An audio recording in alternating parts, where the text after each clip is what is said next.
Oke, assalamualaikum warahmatullahi wabarakatuh. Berjumpa lagi dengan channel Kumara Krida Musika.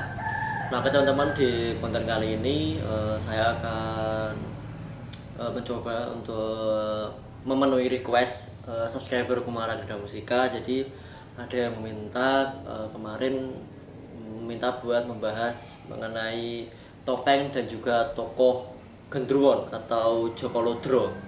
Nah, oke teman-teman, di kiri kanan saya ini ada bukan salah satu ya, salah dua berarti ya. Ada salah dua koleksi Joko Lodro yang saya miliki. Jadi di sini yang saya pajang di kiri kanan saya yang warnanya hitam. Kenapa saya ngambil yang warna hitam? Karena memang banyak disepakati dan juga banyak disetujui bahwa topeng Joko Lodro itu pakemnya itu warnanya hitam. Jadi kenapa saya yakin pasti semua grup barongan yang ada di Blora pasti punya topeng Joko Lodro warna hitam. Jadi di sini yang saya pajang adalah topeng Joko Lodro yang warnanya hitam. Nah, memang secara nama sendiri banyak yang menganggap bahwa Joko Lodro itu sama dengan Gendruwo. Jadi Gendruwo itu ya Joko Lodro ya Gendruwo. Karena secara topeng pun sama. Meskipun pada akhirnya sekarang banyak banget kreasi topeng Joko Lodro. Ada yang berwarna merah kayak punyanya Risam Guntur Seto itu merah, ada yang putih contohnya kayak punyanya Singo Lodro Todanan, ada putih, ada hijau, macam-macam lah sekarang banyak.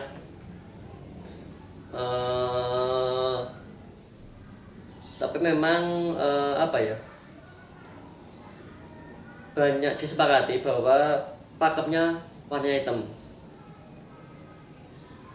Nah, sekarang kalau bicara pakem ya, memang sekarang kita lihat Joko Lodro rambutnya seperti ini ya, kebanyakan tinggi-tinggi, pakai mahkota.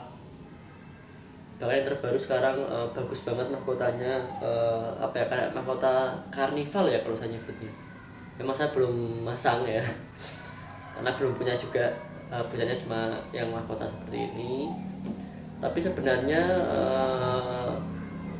berdasarkan hasil saya muter-muter ke beberapa daerah, menjumpai topeng Gendruwo dengan usia yang bahkan ada yang usianya lebih dari 100 tahun. Mungkin kalau teman-teman yang sudah mengikuti channel ini tahu lah topeng Joko Lodro beberapa yang udah berusia ratusan tahun. Contohnya ada yang dari Gulingan, udah pernah saya review ya. Memang bentuk rambutnya sanggul. Jadi sanggul itu apa ya? Kalau ini kan berdiri ya. Ini terus ini berdiri kan rambutnya. Jadi sanggul itu nggak ada yang berdiri nih. Jadi kayak langsung ke belakang gitu. Saya memang nggak punya karena belum dapat yang asli lawas, saya belum punya. Karena kalau saya bikin baru, saya buat sanggul juga. Kalau saya bikin koleksi Joko Lodro baru dan saya sebut itu lawas juga kayaknya sama aja saya melakukan pembohongan publik ya. Jadi saya belum punya emang Joko Lodro kuno. Jadi sekarang memang seperti ini. Jadi sebenarnya dulu itu sanggul ya. Kayak sekarang masih dipakai pentas itu yang masih punya itu yang mungkin bisa mudah dijumpai itu di Marsudi Budoyo. Itu masih sanggul. Juga di Pedut Segoro itu juga sanggul, dan juga mungkin beberapa grup dari beberapa daerah mungkin masih punya ya Joko Lodro sanggul yang masih dipakai pentas. Nah, kalau gigi sendiri ini berdasarkan pendapat dari Mbah Tomo Marsudi Budoyo, memang Joko Lodro itu konon taringnya cuma yang atas, cuma atas ke bawah ini. Ini dua. Nah, ini koleksi topeng Joko Lodro saya karya Pak Jiman Gondang Awen ya. Ini taringnya ini jadi cuma yang atas ini ke bawah, jadi yang bawah ini nggak ada taringnya. Ini menurut Mbah Tomo. Kebetulan Mbah Tomo juga senior barongan Blora saksi mata, benar-benar pelaku juga dulu. Memang konon pakemnya seperti itu. Cuma apa ya, seni itu menurut saya kan fleksibel terus berkembang. Jadi juga pakem itu sebenarnya kalau menurut saya pribadi, mohon maaf kalau saya salah, nggak bisa jadi halangan ya buat berkreasi. Jadi sekarang ada yang topeng Joko Lodro full gigi lancip, ada yang giginya atas bawah, ada yang sekarang topeng Joko Lodro bisa kebuka, ada yang selnya. Jadi menurut saya sih bebas, semuanya bener kok. Dan warna apapun menurut saya kalau sekarang juga afdol saja. Nah sekarang, nah siapa sih Joko Lodro atau genderuan itu? Memang saya setelah muter-muter banyak versi mengenai siapa genderuan atau Joko Lodro itu. Tapi secara garis besar sih saya memahaminya, memang Joko Lodro atau genderuan itu sosok yang bertempat tinggal di Kedung Srengenge namanya. Dari beberapa narasumber mengatakan seperti itu. Nah, tapi ada juga sumber selain itu dari bukunya Prof. Slamet MD juga menyatakan bahwa antara genderuwo dan barongan itu tidak bisa terpisah. Karena zaman dulu juga tokoh yang paling sentral adanya cuma genderuwo atau Joko Lodro dan juga barongan Blora. Jadi dari buku Barongan Blora karya Prof. Slamet MD juga menyatakan bahwa ibaratnya barongan dan juga genderuwo atau Joko Lodro itu ibaratnya kalau barongan itu Bathara Wisnu, genderuwo atau Joko Lodro itu ibaratnya Buta Kesipunya. Ada di dalam bukunya Prof. Slamet MD menyatakan seperti itu. Nama yang mengenai perkembangan sendiri dijelaskan oleh Piget. Memang zaman dulu pra kemerdekaan Joko Lodro itu atau genderuwo itu dulu memang pakainya bajunya dari Karonggoni. Bahkan sekarang kita masih bisa menjumpai yang grupnya masih mengoleksi kostum genderuwo atau Joko Lodro dari Karonggoni. Di Ketangar contohnya masih menyimpan kostum genderuwo atau Joko Lodro dari Karonggoni, masih ada. Terus juga saya pernah lihat di daerah Tuban, di Jatirogo itu juga ada topeng genderuwo yang pakai kostum Karonggoni. Memang dulu dijelaskan sebelum pada masa prakemerdekaan memang kostumnya pakai celana dan juga baju dari Karonggoni, karena memang zaman saat itu pada masa penjajahan Jepang memang pakaian sangat susah ya, sangat langka. Jadi untuk keseharian aja pakai Karonggoni, akhirnya berimbas pada keseharian juga. Akhirnya barongan pun topeng genderuwonya pakai Karonggoni. Bahkan di bukunya Prof. Slamet MD juga dijelaskan sampai tahun 1960-an pun masih pakai pakaian Karonggoni, sampai akhirnya berkembang mulai pakai baju serba hitam, pakai kemeja panjang hitam dan juga pakai celana panjang hitam. Nah, jadi kalau di kesenian reok barang itu biasanya genderuwonya masih pakai pakaian serba hitam seperti itu. Dan juga beberapa grup dari beberapa daerah pun masih ada yang pakai seperti itu. Karena waktu saya kecil pun genderuwo itu juga pakainya seperti itu, pakai celana hitam, kemeja panjang hitam seperti itu. Kemudian berkembang lagi menjadi ada yang pakai kostum rumbai-rumbai. Mungkin teman-teman yang pernah menjumpai kasetnya Skarjoyo, terus Risang Guntur Seto sekitar tahun mungkin 2009-an lah ya, pakai kostum rumbai-rumbai. Nah kemudian setelah itu berkembang lagi yang pakai baju yang sampai saat ini kayak apa ya, baju kayak wayang wong lah ya, nah seperti itu. Jadi perkembangannya seperti itu. Nah kemudian mengenai cerita kisah Joko Lodro atau Gendron itu memang ada banyak banget versinya, ada banyak banget versi, bahkan tiap daerah mungkin berbeda-beda versinya ya. Memang yang banyak diambil, Joko Lodro ini adalah satu-satunya tokoh yang mampu mengalahkan Gembong Amijoyo atau Barungan. Memang biasanya di cerita endingnya hanya Joko Lodro yang bisa mengalahkan Gembong Amijoyo. Senjatanya sendiri memang kayaknya juga macam-macam ya. Waktu saya kecil saya tahu Gendron itu pakainya pedang, tapi kemudian ternyata ada juga yang pakai kapak. Contohnya di Sang Guntur Seto itu pakai kapak, terus Singolodro Todanan pun waktu acara Barong Gaprak pun saya lihat juga pakai kapak.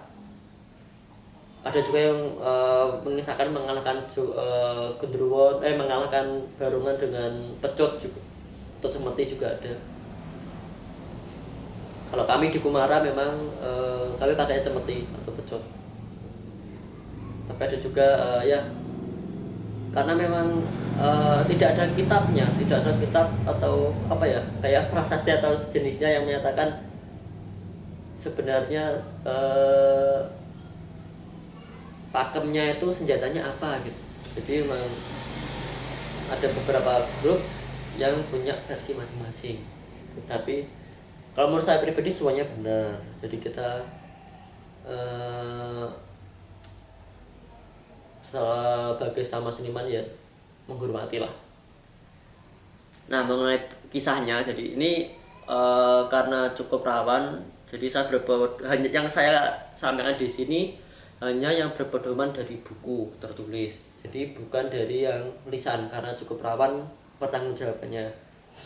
Saya sampaikan beberapa, saya baca aja ya buat cari amannya karena takut kalau nanti ada yang salah.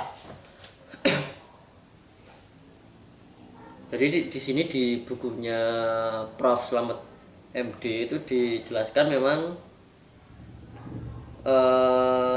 perubahan pada Gendron itu terjadi yang semula topengnya hanya bermotif muka raksasa hitam, jadi jadinya matanya melotot dan memiliki taring. Kemudian ada perkembangan di mana ditambah ornamen artistik dengan lebih memperhatikan karakter topeng, menggarap tatanan pada bentuk mulut, gigi, serta mata yang lebih realistis. Kemudian juga disampaikan pada perubahan pada di tahun 1960-an masih menggunakan karung goni, dan kemudian berkembang menjadi pakaiannya serba hitam. Dan mengenai kisahnya, bentar. Nah ini, jadi dikisahkan ini dari bukunya Prof. Slamet MD bahwa penampilan tokoh dalam cerita ini kadang lepas dengan tema cerita Barungan. Contohnya seperti yang disajikan grup Barungan Doplang, di mana menyajikan adegan Kedung Srengenge, tempat tinggal Joko Lodro atau Genderuwo yang memiliki piaraan 5 ekor singa besar atau Barungan untuk menjaga ternak sapinya. Karena Joko Lodro lupa belum memberi makan singa-singa, ketika ditinggal Joko Lodro, singa-singa itu bermaksud memangsa sapi piaraan Joko Lodro. Tetapi salah satu singa memperingatkan teman-temannya, maka terjadilah perkelahian antar singa. Singa yang kalah tadi lari mencari Joko Lodro dan melaporkan peristiwa yang terjadi. Joko Lodro marah mendengar laporan singa tadi dan pulang ke rumah membunuh singa-singa yang akan memangsa sapinya itu. Jadi ini versi yang berbeda lagi ya, ini versi dari Doplang. Jadi singa-singa tadi dimaksud adalah Barungan. Jadi di sini Barungan berperan sebagai piaraan genderuan atau Joko Lodro. Nah, ada lagi versi yang menyatakan bahwa genderuan dan Baron itu kakak beradik malah. Nah, ada yang seperti itu. Nah, kemudian juga nah ini ada cerita lagi versi lain yang menyatakan bahwa Barongan merupakan jelmaan dari Bathara Wisnu sebagai Narasinga untuk mengalahkan Buta Kesipu. Buta Kesipu di sini adalah Gendruwo. Jadi arah-arakan Barongan pada awalnya hanya terdiri dari Baron dan Gendruwo. Barongan sebagai gambaran Bathara Wisnu dan Gendruwo sebagai gambaran Buta Kesipu. Jadi arak-arakan Barongan merupakan media ungkapan bersama bertautan peristiwa penting. Dalam hal ini sesuara arakan dimaksud seperti lampuran sebagai bentuk tolak bala. Arak-arakan sebagai sajian memiliki elemen-elemen estetis ketika kita menikmati sebagai suatu sajian seni pertunjukan. Jadi di sini diceritakan, bentar, kayak saya persingkat aja ya. Nah, di sini dalam peristiwa arak-arakan ini menjadi suatu penampilan yang menarik ketika terjadi interaksi antara pemain Barongan dan penonton. Pada suatu kali ada ejekan dan kejar-kejaran antara Barongan dan penonton, Gendruwo dan penonton. Apabila penonton yang mengejek tertangkap Barongan, maka ia akan dicapok, dan apabila penonton tertangkap Gendruwo, maka ia akan disembelih dengan pedang kayu. Peristiwa ini menjadi suatu penampilan menarik, menghibur. Seringkali penonton memancing agar dikejar Barongan dan Gendruwo dengan ejek-ejekan. Jadi di sini diceritakan lagi bahwa Gendruwo menggunakan senjata pedang. Nah, memang versinya beda-beda, teman-teman. Banyak versi yang lain, banyak versi yang beraneka.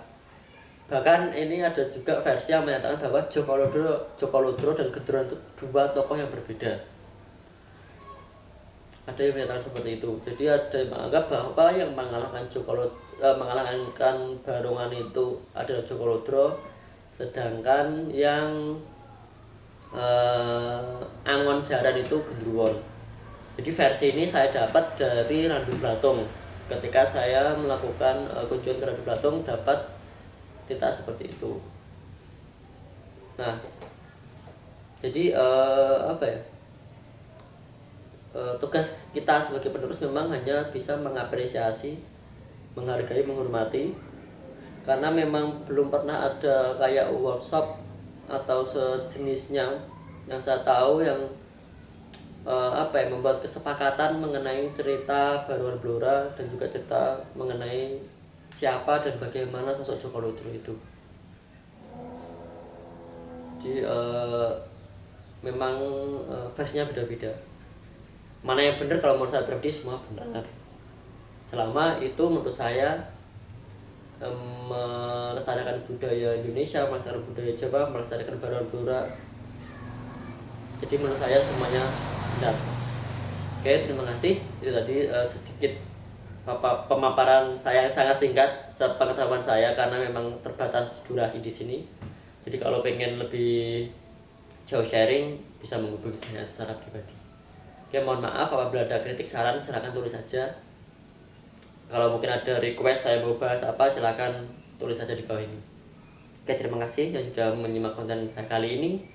Mohon maaf apabila ada salah kata, akhir kata. Wabillahi taufiq wal hidayah. Wassalamualaikum warahmatullahi wabarakatuh.